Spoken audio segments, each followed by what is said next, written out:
Welcome to the very first episode of Your Big Sister in Sales. I'm Anna Merrill Glassman. I'm here to share real stories about navigating my career and empower you when you feel stuck in yours. If you're ready to stop spinning your wheels and actually start making moves to get ahead, you're in the right place because I'm going to be sharing advice that I wish I heard sooner as a real big sister in real life, but as your big sister in sales. So, episode number 1 is all about how to land a job you actually love with pay you love, culture you love, and leaders you love. We're going to start off by thinking about how you feel right now. So, do you know that feeling when you know you've just outgrown your role or you've come to hate it? Maybe you've tapped out your earning potential, your learning potential, and you know it's time to leave. That's what this episode is all about. This is going to give you the blueprint for what to do next. I map out absolutely everything that I did to land an interview for my dream tech sales role at UserGems. So whether you're still 6 months out or ready to leave tomorrow, this is how you work the job search like a seller and set yourself up to close your next role. I'm going to break this into 5 steps with action items you can take immediately after listening to this episode. So step number 1, this is before you make your exit. I need you to consider 2 things. First, have you done your absolute best in your current role? And second, is there a path to a promotion at your current role? Seriously, sibling gang, this is incredibly important because when you've hit the point where you feel like a job is no longer for you, you really need to pause before you quit or take another job that isn't the right fit and is going to put you right back in the cycle of resenting your job. So first ask yourself, have you truly done your absolute best in the role despite hating it, despite the toxic work environment or being underpaid or having a boss that swears at you? I know it sucks, you guys. I have been there, but seriously, make sure you've shown up as the best version of yourself first because you are the only one that can advocate for yourself and set yourself up for success in your next role. This has tremendous impact to your overall financial security. So do me a favor as your big sister in sales, show up fully for yourself first, even if you hate the job you're in right now. This is important because top performers are more valuable in the job market. You want to position yourself to be a top performer. So control what you can actually control, you guys. In this case, you can control your work ethic and how you show up for yourself. So now once you've kind of done a self-audit and made a decision that yes, you've shown up for yourself and yes, you've put forth a great work ethic despite whatever difficult environment you're in, then I want you to try to find areas that you could earn a promotion through. So for example, at my last company, we sold 2 core products. One was for rental car companies and one was for dealership companies, or dealerships, excuse me. Most of my team focused on selling that dealership software because it was easier to sell. It had faster sales cycles, it was less complicated. I knew that if I learned both, it would position me to not only own the biggest rental car accounts at my company, but also position me to sell enterprise level deals and have higher ACVs and break into new countries with new companies and position me for a promotion. Next, I also looked for opportunities to build strong relationships with my direct manager and my peers. So I know that it can be really difficult, but if you're in a position where you can see a path forward for promotion, I need you to bite your tongue for now, keep your head down and just work hard. Make it clear to your direct manager that you do want a promotion and ask them things like, what do I need to do to earn a promotion in the next 6 months? Then go out and do it. When you land that promotion, you're in a much, much better position to make an exit at a higher level with higher pay. Now, I know this isn't possible for everybody. One of my closest friends was excellent at her most recent job, and when she asked for a promotion, they not only flat out refused, but they refused to give her a title adjustment even without a pay increase. So what did she do? She stayed professional, she kept working hard, and she planned her exit strategically. The bottom line, I'm going to harp on this forever, you guys. Show up for yourself, even if you're being treated unfairly right now. Position yourself for raises and promotions if possible. And if you're met with a no or a delay or an empty title change, that's a sign it's no longer the right place for you. I am speaking from experience here, you guys, because after landing one of my promotions at my last job, I started working with a mentor and I realized that I was actually being significantly underpaid in the market for my skill set. So I planned to ask for a raise that would have brought me up to fair market value for the impact that I was actually making. It was a super aggressive ask. It would have been a 66% increase on my total on target earnings, but I was a top performer, bilingual, and I sold both of the core products. I was one of the few that did, and I knew that other companies could offer me more. So I wanted to give my organization at the time a fair shot to get me up to fair market value. Unfortunately, some companies simply cannot afford to do that for you, or they simply won't pay you what you're worth, but you cannot let their limitations become yours. This is the exact perspective my mentor coached me on and I coached my friend on, and my friend and I ended up both leaving our respective companies. She got an 11% pay increase and a better job title, and I got over a 100% pay increase moving to a new job. This was the kind of raise that would have taken me a decade or more to earn at the wrong place if it happened at all. So please, guys, take this lesson from me. Not job hopping strategically can significantly reduce your lifetime earnings by something around 40 to 50%, if not more.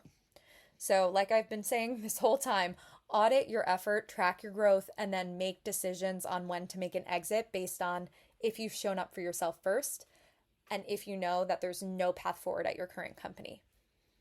You're listening to Your Big Sister in Sales, so staying stuck is not going to be your story.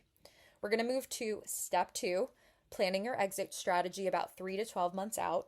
First, you want to focus on building your LinkedIn presence and revamping your profile. I would say this is especially important for somebody that's transitioning into a corporate space away from a space like teaching, which was my scenario. I didn't really have a huge LinkedIn presence when I moved into sales for the first time, but one of my mentors, Rob Reynolds, gave me great advice to hit over 500 plus connections on LinkedIn to legitimize my presence. I'm really glad I listened because LinkedIn is a gold mine for networking. So if you don't know who to start friending, just start friending people from high school, college peers if you went to college, current coworkers, and anyone that you're remotely familiar with until you hit that 500 plus milestone. Second step here, revamp your job description, your headline, and your bio on LinkedIn. I'm going to give a huge thank you to my mentor, Carol Malakakis, here for showing me this strategy on how to revamp my LinkedIn and how to approach the job search like a seller. I do believe a lot in giving people kudos or credit where credit is due. So you'll hear me doing this a lot in podcasts because I think it's super important to lift people up. And Carol more than deserves this with the impact she made on my life. Now, though she's not sponsoring this podcast yet, I do think it's super important to mention that she is the CEO and founder of the Market Pull Group. She's helped over 100 YC-backed companies reach their first 1 million in ARR by teaching founders how to actually sell and build repeatable go-to-market motions. So if you are a tech startup founder listening and you're wondering what the heck is not working, please reach out to Carol Malakakis. She will be a lifesaver for your startup. So let's tackle the first step that Carol taught me in revamping your LinkedIn, which is tackling your job description. If you are a visual learner like me, go ahead and pull up my LinkedIn. You can find me under Anna Merrill Glassman, Senior AE at UserGems. I'm a brunette, and I think my profile has me in some type of reddish, orangish dress. So follow along as I walk you through the process behind my profile. We're going to start top to bottom. So starting with your headline, this is going to be the first thing people see when your name pops up on search results. And even if someone's just casually scanning your LinkedIn on, maybe you're on a Zoom call with them or something, it's important to remember that hiring managers skim your profile. So you need to answer questions like, do you fit the job I'm hiring for? Are you relevant to the industry or sales motion I'm hiring for? And is there anything about you that stands out from the 200 other SaaS AEs I just looked at? So we need your headline to answer those things instantly. The formula I followed was listing my current company or role, who I sold to and how I sell, some type of quantifiable strength, and my brand differentiator. So for me, that looks something like senior account executive at UserGems, mid-market and enterprise sales, 100 plus quota attainment, founder of Your Big Sister in Sales. Moving down to the LinkedIn bio, you guys should consider this to be something like an elevator pitch. So this is going to be your personal story and kind of like a professional highlight reel all rolled into one. Unlike a resume, which lists your jobs one by one and skills, this LinkedIn bio lets you show a lot about your personality and the impact you've made. It will help you basically stand out in a crowded field and make people want to learn more about you because they like certain aspects of your personality and the impact you drive. So, in your opening sentence, start with something warm and personal for an intro. You can open with something like, "Hey, I'm Anna. I have over 11 years experience in sales, selling door to door, starting with Girl Scout cookies, moving all the way to SaaS sales. I'm obsessed with Spanish, faith, and yoga," something like that. This is going to be something that hooks people in, and if they have a personality trait that relates to that, it will catch their attention. So in the next few mini paragraphs, you're going to tell your career story with specific metrics. Please don't just list jobs here, sibling gang. This is going to tell the story of how you started and what type of results you actually drive. So listing metrics is incredibly important. So you might want to say something like, "I accomplished XYZ, making over 100 cold calls every day, leading my sales team at the top 1%, selling over $3 million in revenue in the past 2 years." You really do need to demonstrate how you've shown results that are tangible. Now, in your last mini paragraph, add some type of personal touch to show who you are again. So maybe, what does your typical day look like? What motivates you? Maybe something like, I think I did something along the lines of, my typical day is spending time with my dog Benny, busting out cold calls at my standing desk, and then taking yoga breaks. Or you can even list some type of quote that's relatable or memorable that represents your personality. And then finally, you want to close with your why or your mission statement. So the thing that really drives you. I have something along the lines of, I constantly pursue ways to bring healthy mind, body, and spirit to sales and help other people do the same. All right, so once we've tackled that LinkedIn bio, we're going to move down to the LinkedIn job descriptions. And again, you can follow along visually here. I don't think I have this updated for my UserGems job yet, but I have this on my other jobs that are listed below. So you're going to start with a quick intro for each role, just 1 to 2 lines here that answer the question of what your main focus is or was, who you worked with or sold to, and then what the goal of your role was. So an example of this might be, in this role, my focus is building relationships with OEMs, rental car franchise organizations, and closing new business with auto groups and large rental car operations. After that quick intro, you're going to list 3 to 5 bullets of real results. Again, super important to list metrics here, you guys. You're going to hear me drilling into metrics here a lot in these types of podcasts.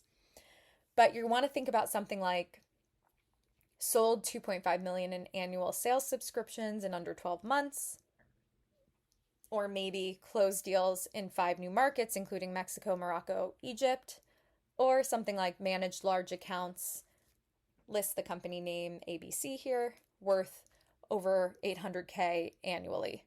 You do want to try to start with a verb that shows the action of what you've accomplished, not just a list of responsibilities and tasks. You're really trying to showcase your results here. Now, step 3. This is my favorite part, as you can probably already tell. Please find yourself a mentor who's already been where you want to go. In terms of sales success or career growth or entrepreneurial achievements, it's so much better to take advice from somebody who's already been where you want to go, because they can expedite your ability to get there. For example, in my life, before I met my mentor, Carol, I was looking on and off for a new role for about a year. And I didn't really have a super strategic approach like the one I'm sharing with you guys now. Once I started talking with Carol, it was about 3 months, 2 months maybe, to actually land my dream job at UserGems. So again, it's really worth the investment here. You just want to make sure you're connecting with people, have already accomplished what you're trying to accomplish, and see if they're open to mentorship. You can just ask them for a quick coffee conversation, send them a quick message on LinkedIn, and find somebody that you feel like you connect with and that actually cares for you emotionally, because these people are going to absolutely change your life when it comes to the results they help you drive. Step number 4, find your new role through the blueprint of a seller. So I think this is probably my next favorite part. This is where we get super picky, sibling gang. This is where you're going to create a list of your non-negotiables. You need to do this before you start applying. You really have to get crystal clear on what matters most to you. And these have to be things you will not compromise on, because you don't want to get into another job that you're unhappy with. So an example of my 6 non-negotiables, number 1 for me was positive culture from CEO down, and a company that emphasized continuous learning and positive reinforcement. I really wanted to work for a company that cheered each other on, that wasn't super aggressively competitive with one another, but instead lifted each other up to understand that everybody's trying to drive towards their own individual success, but also team success. Number 2 for me was a product I'd love to sell. For me, that meant something that had strong product market fit, a solid reputation, and also a team that genuinely enjoyed selling it. Number 3 kind of had 2 parts. I wanted the potential on-target earnings to be at least $200K, with consistent quota attainment for current sellers being 50% or more of the team consistently hit quota. Number 4 for me was a promotion path. I really wanted to see that there were examples of internal promotion paths, and that you didn't need to wait 2 years, 3 years to get that promotion if you were a hard worker that hit certain goals. And then number 5 and 6 were relatively easy for me to vet out. I really needed a remote work environment. That was a non-negotiable for my lifestyle and also my type of productivity, and then unlimited PTO. So you might ask yourself here, how in the world do I vet out some of these non-negotiables? And there are a few different ways that I went about vetting out my non-negotiables. The first one, for company culture, I started from the outside in, looking through things like RepView and Glassdoor. I checked company scores and overall CEO approval ratings, and I did not put a company on my list that did not have a rating of at least 4 or more.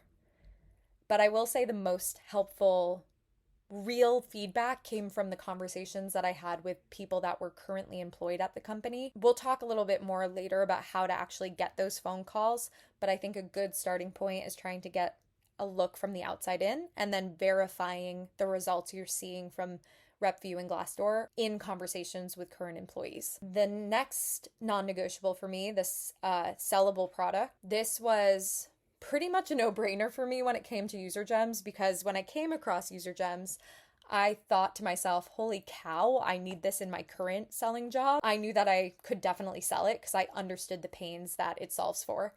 But to validate this for other roles, or other companies, I should say, that you all might be looking at, you can look at Glassdoor reviews, and please only consider companies with 4 stars or higher in both overall customer satisfaction rate and ease of use, because you really want to make sure you're selling something that you enjoy selling and that sells well. My third non-negotiable around compensation and quota attainment, I think there's a really great pro tip that I learned from Carol that is particularly important for sellers listening to this podcast.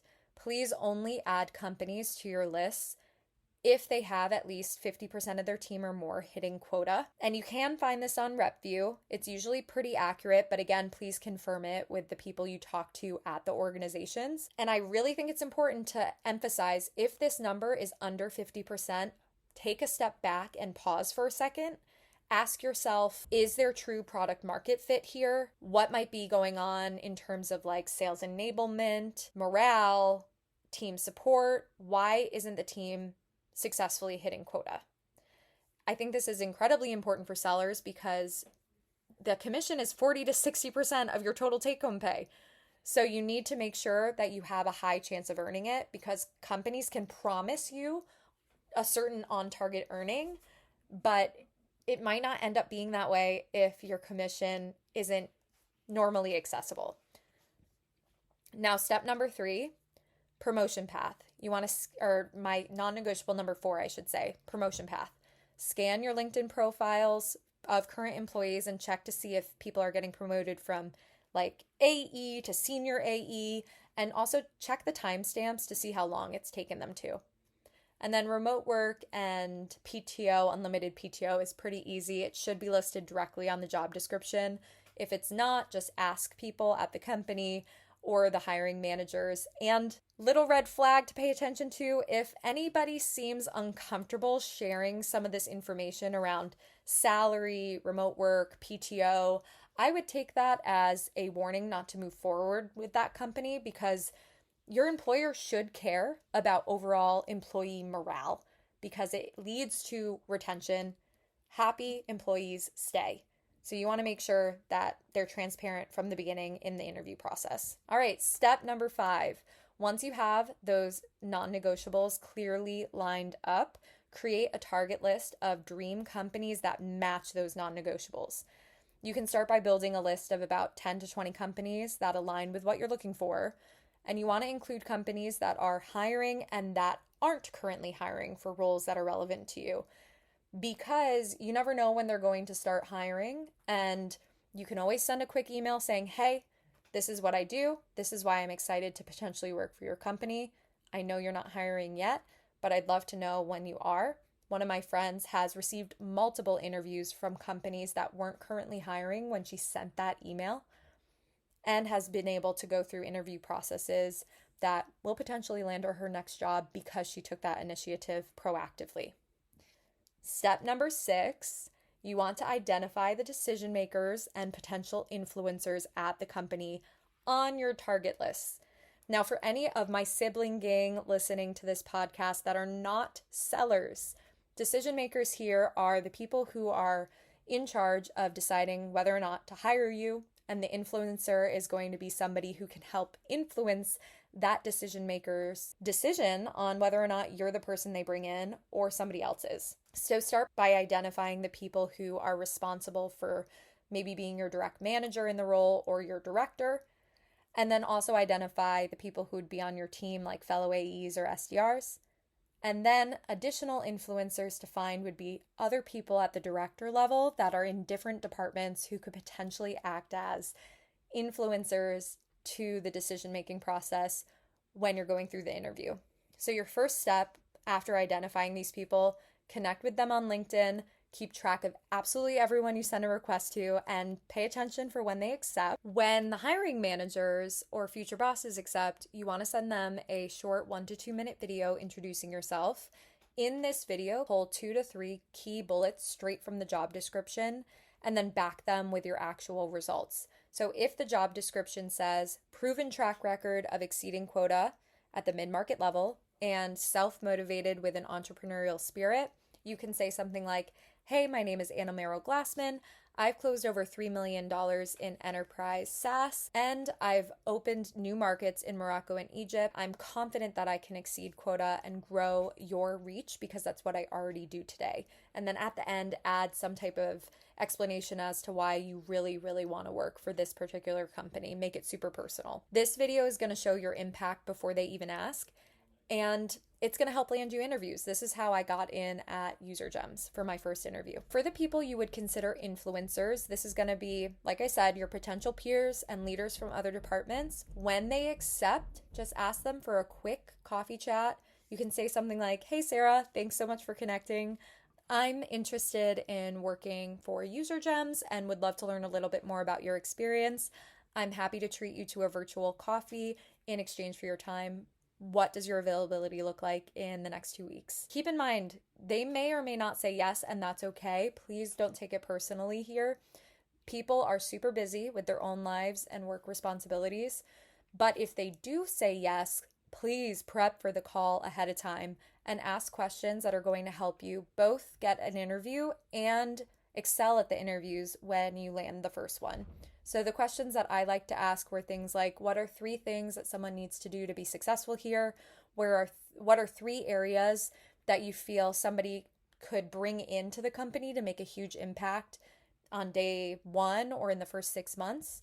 And do you like your job or love your job? Why? And these questions help you understand a lot about company culture and also help highlight certain ways that you can stand out and make an immediate impact in both the interview process and when you've actually started at the job. I'll also add a side note that it's important to match the energy of whoever you're messaging. So, for example, when I was working the process to land an interview at UserGems, one of my current colleagues only had time to message me back and forth. They didn't have time to actually hop on a phone call, which was totally fine because this person was super helpful when it came to prepping for certain rounds in the interview process. So match their energy. If they're open to communicating with you through messages instead of phone calls, just follow that flow. So last step here, step number 7, this is a bonus tip. Break in your own unique way. Do not just follow my exact blueprint. You have to find ways that feel unique to you because this is going to help you land at companies that actually match your personality, your career goals, and it will help make sure you're landing at companies you actually love finally, right? So for me, I really love to learn. So I noticed that one of my current colleagues was going to present at a demo day. I decided to sign up for that demo day, take notes, and then send a message afterwards complimenting the performance, and then also adding a question like, hey, I noticed that you said a couple things about certain pain points you hear. What would you say are the main pain points you hear on discovery calls? Because I'm interested in potentially working here and selling this product. That conversation through LinkedIn turned into a phone call and then turned into a really strong friendship during the interview process. And this person ended up saying, you have to hire Anna, to the hiring manager. She acted like a huge influencer in the process for me. So, like I said, you guys, find unique ways that represent you to break in because it will help you connect with cultures that are really representative of a place you'd like to stay. So here's a recap of what we've discussed today and your action items. Step number 1, before you create your exit strategy, consider, are you doing the absolute best you can at your current role? And is there an opportunity for promotion? Then, if you've done those things, plan your exit strategy 3 to 12 months out. Revamp your LinkedIn. Then, find a mentor who's already been where you want to go. Make that list of non-negotiables. Then create a target list of your dream companies that match your non-negotiables. Reach out to the decision makers and influencers on LinkedIn through videos and messages and phone calls. And then bonus tip, like I said, break in your own unique way. In the next episode, Sibling Gang, we will dive into how to work the interview process to land your dream role once you've secured that first interview. Thank you so much for listening to the first episode of Your Big Sister in Sales. I'm Anna Merrill Glassman. I'm here to give you the advice that I wish I heard sooner and help you level up in your career and finances. I can't wait to take this journey with you.